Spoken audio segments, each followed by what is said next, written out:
Hello and welcome to the first official or real episode of Things I Said While Caffeinated. I am your host on this caffeinated chaos journey, Amara Franklin. So, let's start out with every episode. I want to talk about what I'm drinking and something that's bringing me joy. So, like the what's good moment. So, for me, right now, I am drinking still a more watered down caffeinated water, wild strawberry out of my iridescent skull mug because I hit stop on the last episode, edited it, and hit record on this one. So very little time has passed from the little intro about me and what is this podcast thing episode that I did and this one. So that is what I'm drinking. Still caffeinated, but again, we're on our health hydration journey. So, what is good? I feel like I should say something other than my office space because I already mentioned that, but literally, I wish you could hear the clicky clacky on this keyboard. Everything is so pretty. You'll have to go to my Instagram and I'll put a picture because this makes me so happy. But I already talked about that in my last little mini episode. So, the other thing that is bringing me joy is the fact that as of right now, I only have to wait 1 hour and 16 minutes for the next episode of Love Island. The way that show has just taken over. It's like altered my brain chemistry at this point. I will say season 7 of Love Island USA is definitely not the amazing, one of a kind, will never happen again brilliance and magic that was season 6. But it is still bringing me so much joy, and it's messy, and I love it. So that is what's good with me. I'll go to the show notes or, leave a comment on the Spotify page for this podcast or wherever you're listening. You can leave it as a review. Tell me what you're drinking while you listen and what's good with you. And we'll go into the main kind of topic of conversation today, which is choosing happiness. I have always known when I got the idea to start this podcast that this was going to be the very first topic or episode that I wanted to do because it really has a special meaning for me. You know those message boards that come with the little letters and you can pop them in place and have it say whatever you want. You can get big ones for outside of a place or hang them up on your wall. I have a little square one and it says choose happiness. It has said that exact message and that exact placement. I have not touched it since 2021. It used to sit in my old apartment and I put it up at a time when I was really struggling with being happy. Maybe one day I will tell my full story. All I want to say about that time in my life right now is that I was trapped in a relationship that was toxic on a good day. I was trapped in a job that was less toxic on a good day. And I just, at that point in my life, I didn't even know anymore who I was and what I liked. And I didn't honestly know if there was ever going to be a day where I could feel genuinely happy. And I knew that there were things I could do and choices that I could make. And I could see happiness kind of down the road where it was like this image, but I didn't know if I had the right to reach out and grasp it. And I remember putting that on there because that's when I decided I do have the right to reach out and grab happiness. I don't have to keep living like this and crying every day and wondering what my own worth is. And so I put those words on the board, and that was kind of like the first step for me in choosing happiness. And I have taken a lot of steps since that time to live a life that genuinely brings me joy and happiness. Sure, sometimes I'm in a really bad mood. Who isn't? Literally ask my kids, before mommy has coffee, mommy does not live here. The monster that is existing in mommy's body lives here. Past like 11 p.m. Again, I do not live here. I'm like a gremlin, okay? You can feed me after midnight, but you definitely don't want to talk to me unless I've had some sort of coffee or cookie. But right now, I'm sitting in a house that I love and I'm living a life that I adore. And I wanted to just talk about that, about how I got to this place and what choosing happiness really means to me. I will start by saying what choosing happiness does not mean is it is not an excuse to be a jerk. Just because you think it might make you happy to go tell your neighbor down the street that you hate their, I don't know, sign or flag or whatever, keep those thoughts to yourselves. Like, it doesn't matter. Live your own life. You may think that it makes you happy to go after the cute person that works at the coffee shop down the street, but you know that they have a girlfriend or a boyfriend. No, that's not okay. We're not choosing that happiness. It doesn't mean do something that is selfish and harmful to others.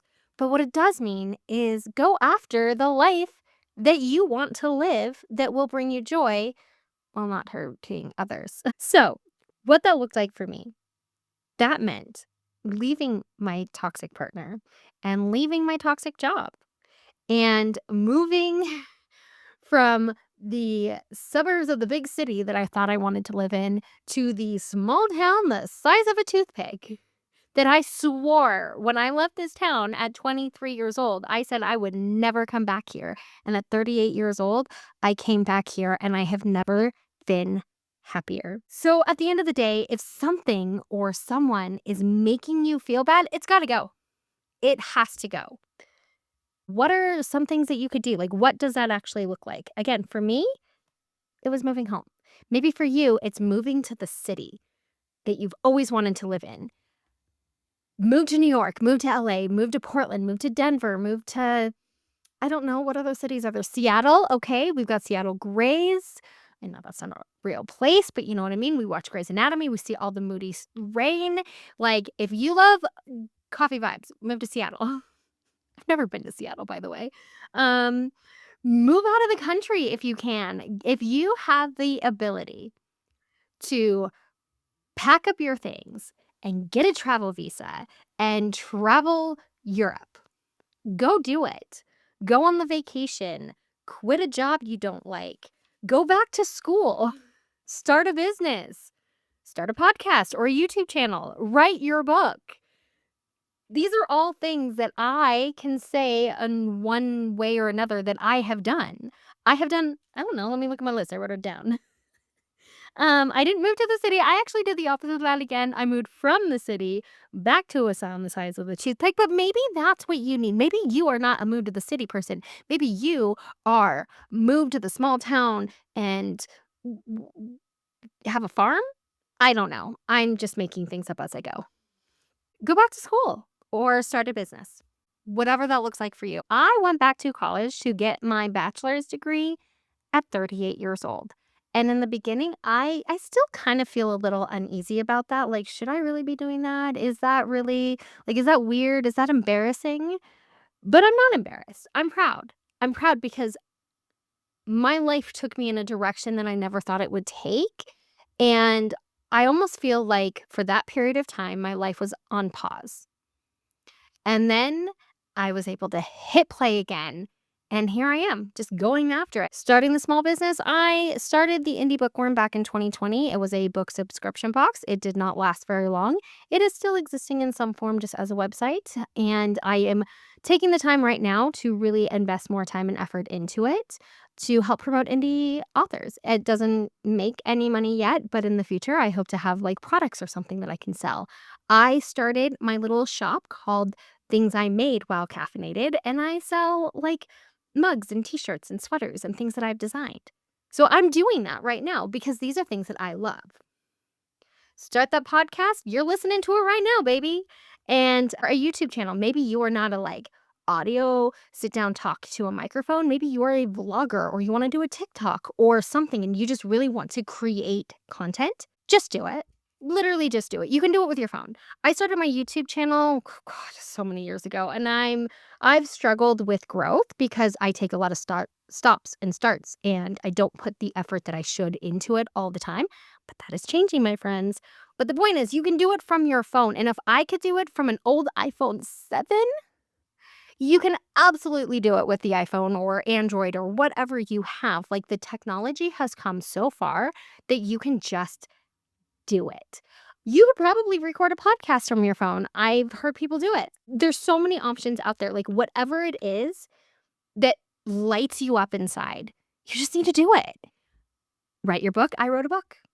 It's probably going to be caught on fire soon, or at least that's where it belongs, is in the bottom of the trash can, doused in gasoline and set on fire because it is a hot mess express. But I wanted to finish my book by the end of last year, and at 2 o'clock in the morning, with I'm pretty sure I probably had popcorn in my hair and 3-day-old makeup on, I finished my book. And choosing happiness doesn't always need to be these big lifestyle changes. I absolutely think you should. I think that if you're unhappy in some situation, quitting a job and starting something new, making these big changes are absolutely life-changing. But sometimes you don't have that. Maybe you love your job and your partner is incredible and you live in a city that you love or a small town or whatever. Like, insert your dream lifestyle. You are living it. That is fantastic. And I love that for you so much. But that doesn't change the fact that some days still are going to suck. There are going to be days that the moon and Saturn are not in alignment or whatever, and we just wake up not only on the wrong side of the bed, but we are in the wrong bed altogether. And those are the days where you still want to prioritize choosing happiness and doing something that you like, that brings you joy and makes you happy. So maybe for you, that's getting your nails done or starting a new show or picking up a book, just something to prioritize me time, putting on a mask or grabbing a pillow and literally screaming into the pillow until your throat hurts. There are so many ways that you can prioritize happiness in whatever way that looks like for you. For me, tonight in we are down to less than an hour to Love Island, USA. Tonight, I am going to get some nails. I just glued them on, but I have so many nails in my bathroom that I love. I haven't put nails on in like 2 months. Why? I don't know, because I'm not prioritizing my own happiness and me time. So tonight, I am going to make a fresh iced coffee. I'm going to put on my nails and I'm going to watch Love Island and see the messiness that is about to transpire. Because it's what I want to do and it makes me happy. And this makes me a better mom and a better friend and just a person that you want to be around when I am not the grouchy monster that comes out at 11 o'clock at night, when I am happy and bubbly and caffeinated. These are things I want to prioritize and how I am trying so hard to live my life. And I hope you do too, because at the end of the day, we only have this one life. And there are so many things that are going to just get like thrown at us that are completely out of our control and can threaten our peace. And it is up to me and you and every single person in this world to just reach out and to grab that happiness when and where we can. That to me is what choosing happiness means. Like, when I look in my bedroom where I have it on my closet, and every time I see it every single day, that's what I think about. And some days I just sit here alone and I look at my house. I have a pink wall with a book clock that my friend we call the handyman made me. And I'm recording in this office that is so me. I wish you could see it. Everything is black and white and pink. And I am just like living in a space that it's like my personality has just exploded literally onto the walls. And I think about that version of me that was so lost. And I am so happy for her because I fixed it. And I so much want that for you too. So that is it. That is what I wanted to talk about today. So let's go ahead and end today's episode with the happy, fluffy story. So I came across this Instagram profile, Beauty to the Streets with a Z. It is ran by Shirley Rains. Her bio says services for the homeless of LA, Vegas, SD, and other areas. CNN Hero 2021 and AACP 2025. And what she does in the videos and reels that I have found is she not only does she go and help the homeless people in these, not only of these big cities, but these are big cities with large homeless populations in record-breaking heat. It's so hot outside, and these are people without a safe place to go. And not only I'm, like, gonna cry just thinking about what she does. Not only does she help these people that need help, but she is such a safe space for people that desperately need kindness and love and a safe place. And it sounds like she does this specific thing every single day. I'm going to leave a link to her Instagram so you can go watch them, but I wanted to play just one. I know you can't see the video, but I want you to hear the audio of this interaction because like this just makes my heart explode. Something cold? Come on, baby. So she's got a car full of ice and she gives them donuts and soda. Nerd. How you doing? You want a Pepsi or a squirt? Okay, hold on for a second, okay? Yeah. Stay cool, sweetheart. You're welcome, sweet. Hi, baby. You interested in something cold to drink? And some, I first you too, baby. Give me 1 second, okay, sweetheart? You are Pepsi or squirts? Hi, queen. So every single interaction that she has, you can hear the genuineness in her voice, the way she just is coming to them and she treats everybody the same. Their king, their queen, their sweetie, their honey. She is so kind. And it's not just that she's feeding the homeless, it's how she's interacting with them while taking care of them, making sure that they have at least something cold to drink on this really, really hot day. And then I'm going to read I wrote it down. So this was the caption that she wrote on her most recent reel. Consistency. That's what these donations allow me to give to the community. They may be unsure of a lot of things, but they can count on a donut daily. I think that's amazing. I just love her so much. And I'm going to leave, again, a link in the show notes to where you can find her Instagram, watch her reels, but then there are links to, help her with this cause that she has. So with that is it. We are done. That is the happy, fluffy story for the week. I hope you enjoyed this episode, and I'm so excited for what is to come. So, friends, have a wonderful day or night or afternoon, whatever time it is for you. Have an amazing day, and remember to be kind to one another.